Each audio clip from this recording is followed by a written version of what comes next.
মাদারীপুরে সমন্বয়কদের গাড়িতে চাপা দেয়াকে কেন্দ্র করে বাস শ্রমিক ও স্থানীয়দের সাথে সমন্বয়কদের সংঘর্ষের ঘটনা ঘটে।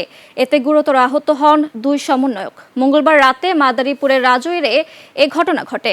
মাদারীপুর প্রতিনিধি নজরুল ইসলাম পলাশের তথ্যচিত্রে ডেস্ক রিপোর্ট।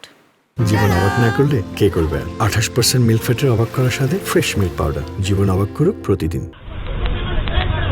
মঙ্গলবার সন্ধ্যার দিকে মাদারীপুর জেলা সমন্বয়কদের একটি দল মিনি ট্রাকে করে মৌসুমি ফল নিয়ে গণ অভ্যুত্থানে আহতদের বাড়িতে যাচ্ছিলেন। এ সময় একটি যাত্রীবাহী বাস তাদের ট্রাকটিকে চাপা দেয়। এ নিয়ে বাস চালক শ্রমিকদের সাথে কথা কাটাকাটি হয়। পরে বাসটি মকসুদপুর উপজেলার বরিশাল গেটে থামিয়ে সমন্বয়কদের গাড়ি রোধ করে। এক পর্যায়ে দুপক্ষের মধ্যে হাতাহাতি শুরু হয়। এ সময় আশপাশের লোকজন এসে শ্রমিকদের সাথে মিলে সমন্বয়কদের মারধর শুরু করে।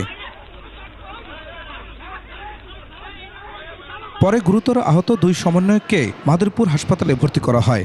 ওই হোটেলের স্টাফ ওনটা লাঠি দা এইসব নিয়ে আক্রমণ শুরু করে। তারপর ওইখান থেকে ঘটনাস্থলে আমাদের দুইজন আহত হয়, ওনাদের নিয়ে আমরা এই যে হাসপাতালে ভর্তি করি। ঘটনায় জড়িতদের দ্রুত আইনের আওতায় আনার দাবি জানান সমন্বয়করা।